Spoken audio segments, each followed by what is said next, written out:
Hello बच्चा party, क्या हाल चाल। तो क्लास 9 से क्लास 10 में मूव करने वाले जितने भी सुपर रॉकिंग चैंपियंस है, आज के एक ऐसे पड़ाव पे, एक ऐसी परिस्थिति में जहां से बिगेस्ट चैलेंज स्टार्ट हो जाता है, और ये है आपके लाइफ के पहले माइलस्टोन का स्टेज, यानी क्लास 10 की जर्नी। भैया कैसे होने वाला है, क्या चैलेंजेस आएंगे, किस तरीके से फिगर आउट करें, हर एक चीजों का सवालों का जवाब मैं एक एक करके इस वीडियो में देने वाला हूं। आप सभी का स्वागत है अनअकैडमी के सुपर अमेजिंग प्लेटफॉर्म पे। मैं हूं आपका मैथ मेंटर अभिनय, और यहां पे बात करने वाले आपके सिलेबस के डिफरेंस को लेकर, क्या कॉम्प्लेक्सिटी होने वाली है और क्या बिगेस्ट चैलेंजेस क्लास 9 का बच्चा जो अभी हाल फिलहाल में क्लास 10 में मूव किया है वो फेस करेगा या करने वाला है। चलिए भैया इन सारी चीजों पे एक एक करके बातचीत कर लेते हैं। तो यहां पे आ जाता हूं कि क्लास 9 में आपने ऑलरेडी फोड़ दिया भाई, तगड़े तरीके से मचाया, और यहां से शुरुआत कर चुके हो क्लास 10 की जर्नी के लिए। अब देखो यार, आप चाहे जिस सिचुएशन में हो, यहां से वो परिस्थिति स्टार्ट हो जाती है जो आपके काफी बार फेवर में होगी, जो आपके काफी बार फेवर में नहीं होगा। सर कैसे प्रिडिक्ट कर लिया? क्योंकि मैं बहुत सारे साल यहां पे बच्चों को पढ़ाते हुए आया हूं, बहुत सारे एक्सपीरियंसेस के बेसिस पे बोल रहा हूं कि क्या चैलेंजेस होने वाले हैं, एक एक करके डील कर लेते हैं। तो क्लास की 9 की जर्नी स्टार्ट थी भैया, आपने मचाया। अब आइडली आप शिफ्ट कर चुके हैं क्लास 10 में। तो सबसे बड़ा जो जंप होने वाला, सबसे बिगेस्ट लीप होने वाला है, वो है आपके सिलेबस का वास्ट होना। सिलेबस काफी ज्यादा फैलने वाला है भाई, रायते की तरह यहां पे आपको समेटना पड़ेगा पूरे साल एफर्ट डाल के। आपका डेडिकेशन लेवल बिल्कुल अल्ट्रा बूस्ट मोड में आ जाना चाहिए, ताकि आप अपनी जर्नी को सुपर एक्सेल करने के लिए तैयार कर पाओ। तो सिलेबस काफी ज्यादा लेंदी होने वाला है। सच बताओ तो सिलेबस लेंदी होने के साथ साथ कॉम्प्लेक्सिटी लेवल की अगर मैं बात करूं तो वो काफी हाई होने वाला है भाई। तो यहां पे सिलेबस आपका लेंदी होगा, लेकिन कॉम्प्लेक्सिटी लेवल आपका काफी हाई होने वाला है, और इसका एक लेजिट रीजन मैं आपको बताने वाला हूं इस वीडियो में। चलिए भैया, बोर्ड एग्जाम का पैटर्न अभी तक आप अपनी क्लास 9 की जर्नी अपने स्कूल से देख रहे थे। अलग अलग स्कूल में अलग अलग तरीके से आपके क्लास 9 के एग्जाम को परफॉर्म कराया गया, पर क्या क्लास 10 की जर्नी में ये एक यूनिवर्सल पैटर्न या एक स्पेसिफिक पैटर्न को फॉलो करते हुए होगा? तो जवाब है बिल्कुल हाँ। अब आप बोर्ड एग्जाम सारे बच्चे, इंडिया के हर एक कोने से बच्चा एक ही पैटर्न में देने वाला है, या वो आपका मिड टर्म हो या आपका फाइनल एग्जाम हो। चलिए भाई फिर बात कर लेते हैं कि सर क्या इमोशनल चैलेंजेस आने वाले हैं? काफी हद तक, क्योंकि आपके पेरेंट्स 9 तक की जर्नी में आपको सोचते हैं कि चलो भाई बच्चा है, अभी तक सारी चीजें, इसके डिसीजंस हम लोग लेते हैं, संभाल लेते हैं। लेकिन जैसे ही ये क्लास 9 से क्लास 10 की जर्नी में आप अपने पड़ाव पे आते हो, वहां पे पेरेंट्स आपको थोड़ा मैच्योर्ड समझने लगते हैं, जिम्मेदारियां आपके कंधों पे डाल देते हैं। पर do you guys really think कि भाई ये जस्ट 10-15 दिनों की जर्नी में इतने ज्यादा मैच्योर हो चुके हो कि ये सारी के सारे इमोशनल जो बैगेजेस या चैलेंजेस हैं ये फेस कर पाओगे? तो जवाब आपके पास जरूर है। चलिए भैया, तो इमोशनल बैलेंसिंग करनी पड़ेगी, क्योंकि इमोशनल चैलेंजेस बीच बीच में काफी सारे आने वाले हैं। हो सकता है कि डिमोटिवेशन, हो सकता है एंजाइटी, हो सकता है डिस्ट्रैक्शन, सोशल मीडिया टाइप की बहुत सारी चीजें, ये एक एक करके इस वीडियो में बातचीत करने वाला हूं। फिर बात कर लेता हूं टाइम मैनेजमेंट को लेके, one of the crucial role play करने वाला है, क्योंकि 9th क्लास की जर्नी से 10th क्लास में मूव करते वक्त ये जो पहला माइलस्टोन है, ये आपके लाइफ में एक अलग लेवल का थ्रिल देता है। आपको भी लगता है कि भाई ये जो बोर्ड एग्जाम के बाद ये जो सर्टिफिकेट या रिजल्ट मिला है, ये पूरी लाइफ कहीं ना कहीं as a valid academic proof के तौर पे यूज में आएगा। तो इसको उतना ज्यादा अमेजिंग बना दो जितना आपको लाइफ में चौड़ में घूमने के लिए चाहिए भाई। तो आपको टाइम मैनेज करना पड़ेगा भी, पूरे साल कैसे पढ़ाई करनी है, क्या स्ट्रैटेजी फॉलो करनी है, काफी कुछ देखने को मिलेगा। फिर बात कर लेते भैया डिमोटिवेशन, लैक ऑफ इंटरेस्ट। अब जब आप अपनी जर्नी चालू कर दोगे तो बीच में एक ऐसा पड़ाव आएगा जहां पे आप डीमोटिवेटेड फील करोगे। ये मैं लिख के दे रहा हूं भाई, ऐसा पड़ाव आता है। पूरे साल अगर अमेजिंग वे में एफर्ट मारते रहे तो हो सकता है कि ये काफी कम फैक्टर में आए। अब वहीं से आपके लैक ऑफ इंटरेस्ट की जर्नी स्टार्ट हो जाती है भाई, सब्जेक्ट से हेट करना स्टार्ट कर देते हो, फ्रस्ट्रेट होना स्टार्ट कर देते हो, काफी सारा परफॉर्मेंस प्रेशर, पीयर प्रेशर, काफी तरीके की चीजें आपके लाइफ में आती हैं। तो उसको डील करने के एक एक हैक्स में आराम से बता दूंगा, डोंट वरी।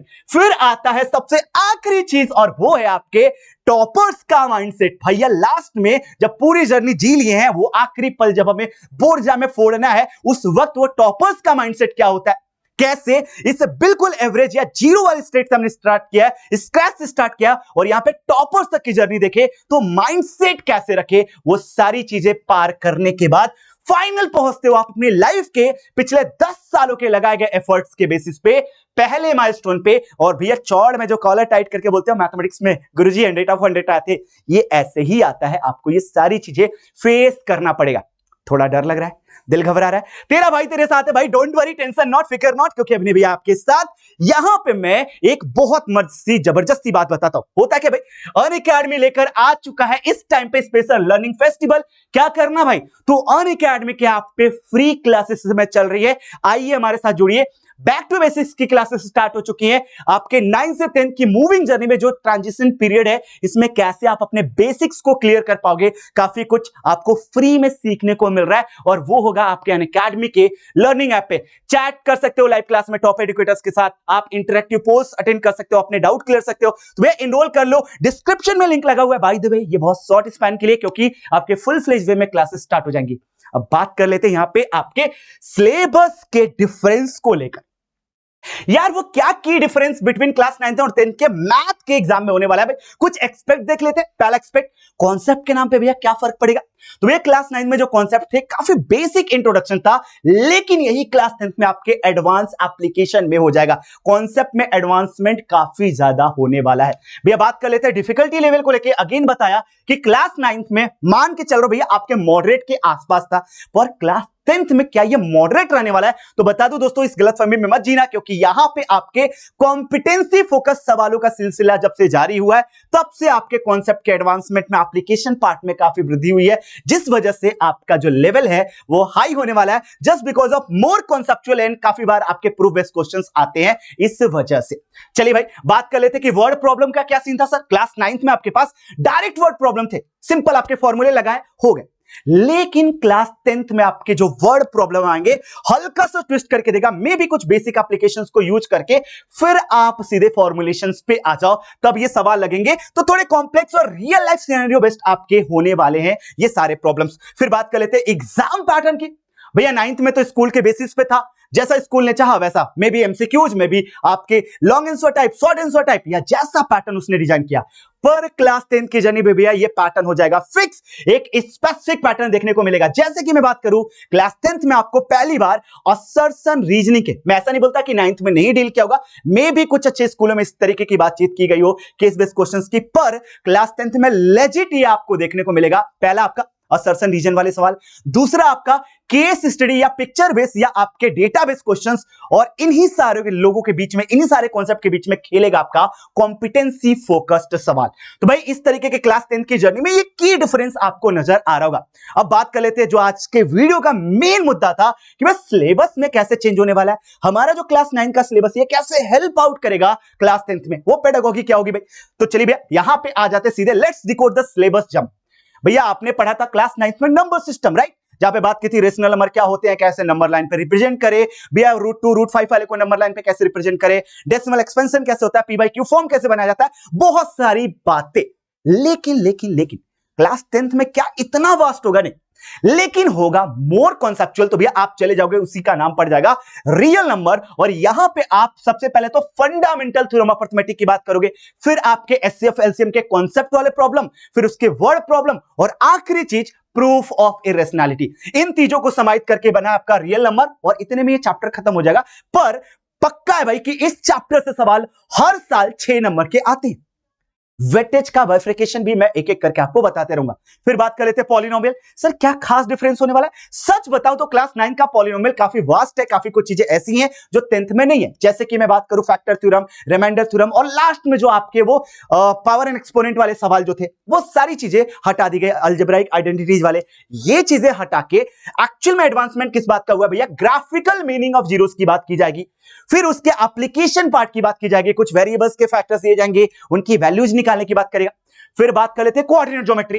यार सिंपल सा चैप्टर था, जहां पे किसी पॉइंट के बारे में जानना था, एब्सिसा क्या होता है, ऑर्डिनेट क्या होता है, किसी पॉइंट को कैसे प्लॉट करें, कोई पॉइंट प्लॉटेड है तो उसका कोऑर्डिनेट कैसे निकाले, बेसिक सी चीजें निकालते थे। पर यही चीज क्लास 10th में एडवांसमेंट के फॉर्म में चला जाएगा। अब आपको एक नहीं बल्कि दो पॉइंट के बीच का डिस्टेंस निकालना पड़ सकता है। हो सकता है कि इन दोनों पॉइंट्स को मिलाने वाली लाइन को कोई थर्ड पॉइंट डिवाइड कर रहा हो, तो किस रेशियो में कर रहा है ये निकालना पड़ सकता है। ट्राइसेक्शन का फंडा आ सकता है, पैरेललोग्राम के मिड पॉइंट का फंडा आ सकता है, भाई पैरेललोग्राम के डायगोनल का मिड पॉइंट। हो सकता है कि आपके काफी बार मिड पॉइंट का फंडा आ जाए, हो सकता है काफी बार आपके के रेशियो 1 का कुछ फंडा आ जाए, क्योंकि मैं आपको एक आइडिएशन दे रहा हूं कि ये एडवांसमेंट कैसे हो रहा है। बात कर लेते हैं लीनियर इक्वेशन इन 2 वेरिएबल को लेके। यहां पे चूंकि आप एक इक्वेशन में डील कर रहे हो, एक्स की वैल्यू लो वाई निकालो, दैट्स इट, सिंपल सा चैप्टर था। पर यही जब क्लास 10th में जाओगे तो काफी ज्यादा एडवांसमेंट होता है और ये चैप्टर काफी इफेक्टिव रूप में नजर आता है। भाई क्या क्या आएगा? कंडीशन फॉर सॉल्वेबिलिटी, दो इक्वेशन को सॉल्व करने के लिए कुछ कंडीशंस होती है, उनकी बात करेगा। फिर उनके ग्राफिकल इंटरप्रिटेशन की बात करेगा, फिर आपके मेथड टू सॉल्व, और आखिरी मोस्ट इंपॉर्टेंट चीज, और वो है आपका वर्ड प्रॉब्लम। काफी ज्यादा टफ होने वाला है ये चैप्टर, लेकिन आपके अपने भी आपके साथ है, तो इस चैप्टर को बनाएंगे सुपर लप्पू सुपर इजी, वादा रहा। चलिए भाई, इंट्रोडक्शन टू यूक्लिड ज्योमेट्री, भाई पीछा छूटा इस चैप्टर से वो जो बेसिक आपके इंट्रोडक्टरी पोर्शंस जहां पे आपने पोस्टुलेट की बात की थी, एक्सियम्स की बात की थी, ये सारी चीजें क्लास 10 से रिड्यूस्ड है भैया, हटा दी गई, इनकी बातचीत नहीं की गई है। चलिए आगे चलते, बात कर लेते भैया लाइंस और एंगल्स को लेके। क्या ये भी चैप्टर कहीं ना कहीं क्लास 10 की जर्नी में रिलेटेड नहीं है? तो भाई इसके कुछ एप्लीकेशंस पार्ट कहीं ना कहीं ट्रायंगल में और साथ में आपके सर्कल्स के कुछ प्रॉब्लम्स में यूज में आ सकते हैं, पर इस तरीके का कोई चैप्टर आगे कैरी फॉरवर्ड नहीं किया गया। बात कर लेते हैं ट्रायंगल्स को लेके। तो क्लास 9 के ट्रायंगल चैप्टर में आपने पढ़ा था क्राइटेरिया फॉर सिमिलैरिटी, उनके बहुत सारे प्रूफ, लेकिन यहां पे अब मामला आपका एक अलग रूप लेने वाला है। ट्रायंगल जब क्लास 10 की बात करेंगे तो वहां पे एक मस्त जबरदस्ती चीज और एक ऐसी चीज जो हर साल बवाल तरीके से पूछी जाती है आपके बोर्ड एग्जाम में, that would be your basic proportionality theorem, BPT या थेल्स थ्योरम। हर साल कोई भी ईयर का आप क्वेश्चन पेपर उठा लो, हर सेट में ये क्वेश्चन आपका छपा छपाया आया हुआ है। तो भैया आज से कमर कस लो, एक क्वेश्चन आपका रेडी हो चुका है बोर्ड एग्जाम का। भैया इसके अलावा क्या आएगा? क्या हम यही कॉन्ग्रुएंसी के आसपास खेलेंगे? नहीं, क्लास 9 में चूंकि आपने कॉन्ग्रुएंसी के साथ खेला था, तो क्लास 10th में उसके एप्लीकेशन पार्ट को यूज करके, उन कॉन्सेप्ट को यूज करके खेलोगे सिमिलैरिटीज क्राइटेरिया में, और यहीं पे चैप्टर खत्म हो जाएगा। बात कर लेते हैं क्वाड्रिलेटरल कैरी फॉरवर्ड होगा? नहीं सर। सर्कल्स आपका कैरी फॉरवर्ड होगा, अगेन सर्कल्स के नाम से ही, लेकिन जो बहुत सारे आपने थ्योरम्स पढ़े थे क्लास 9th में, उसका कुछ कुछ, जैसे मैं बोलूं कि भैया एक्सटर्नल पॉइंट, सॉरी अगर मैं बात करूं आपके सेंटर से अगर किसी कॉर्ड पे परपेंडिकुलर डालोगे बाइसेक्ट करेगा, इस फंडे का यूज कराएगा क्लास 10 के सर्किल में। भैया 10 के सर्किल में ऐसा क्या नया चीज आ जाएगा? तो भैया अब यहां पे आपका पूरा गेम खेलेगा केवल और केवल टैंजेंट नाम की एक चीज पे। रेडियस आपके टैंजेंट पे परपेंडिकुलर होता है और अगेन एक्सटर्नल पॉइंट से लेंथ ऑफ टैंजेंट सेम होती है। इन दो चीजों को लेकर आपका पूरा सर्किल चैप्टर सुपर इजी बन जाता है। हीरोन्स फॉर्मूला कैरी फॉरवर्ड नहीं होगा, लेकिन इसका एप्लीकेशन पार्ट आपके ट्रायंगल और सर्किल के कुछ हायर ऑर्डर थिंकिंग प्रॉब्लम्स में नजर आएंगे। चलिए जी, बात कर लेते हैं आपके सरफेस एरिया एंड वॉल्यूम्स को लेके। भैया क्या ये एग्जैक्ट चैप्टर छपा छपाया है? तो भाई बता दूं कि जो क्लास 8th के आपने volume, solid volume, surface area, इस तरीके के चीजों के फॉर्मूले पढ़े थे, क्लास 9th के जो आपने कोन, आपके स्फीयर के फॉर्मूले पढ़े थे, आइडली क्लास 8th की बात करूं तो कोन, क्यूबॉइड और सिलेंडर आपने पढ़ लिया था क्लास 9th में। भैया हमने कोन की बात की थी और उसके अलावा हमने बात की थी स्फीयर्स को लेके, हेमिस्फीयर्स को लेके। तो ये टोटल आपके जो फंडामेंटल फिगर्स हैं, इन्हीं के कॉम्बिनेशन पे खेलेगा भैया क्लास 10th में। तो आपके क्लास 8th और 9th के दोनों के फॉर्मूले को यूज करा के कॉम्बिनेशन ऑफ सॉलिड्स पे खेल सकता है। चलिए, स्टैटिक्स में आपने क्लास 9th में अनग्रुप डेटा की बात की थी, वहां पे आपने मीन निकाला था, मीडियन और मोड निकाला था। यहीं पे मामला आपका थोड़ा बदलने वाला है, अब आप ग्रुप डेटा के बारे में जानोगे भैया। लेकिन ये जो बिगेस्ट चैलेंज जो सिलेबस का है, जहां पे कुछ चीजें हमें कंप्लीटली न्यू सीखने को मिलेंगी, वो क्या है?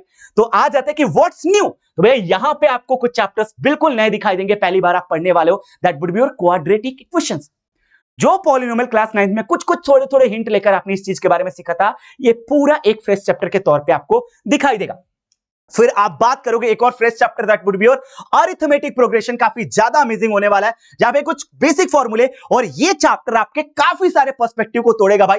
ये आपका चैप्टर आपके एमसीक्यूज में, आपके short answer type, long answer type, even आपके असर्शन रीजन, और आखिरी जो फंडामेंटल अगर पैटर्न की बात करूं, केस बेस्ड क्वेश्चंस, हर जगह पे टपक जाता भाई। फिर वन ऑफ द जायंट जो सबसे ज्यादा डराता है, that would be your trigonometry. वादा रहा कि इस चैप्टर को बनाएंगे एकदम ज्यादा सुपर इजी, जब आप मेरे साथ इस जर्नी में जुड़े हो तो।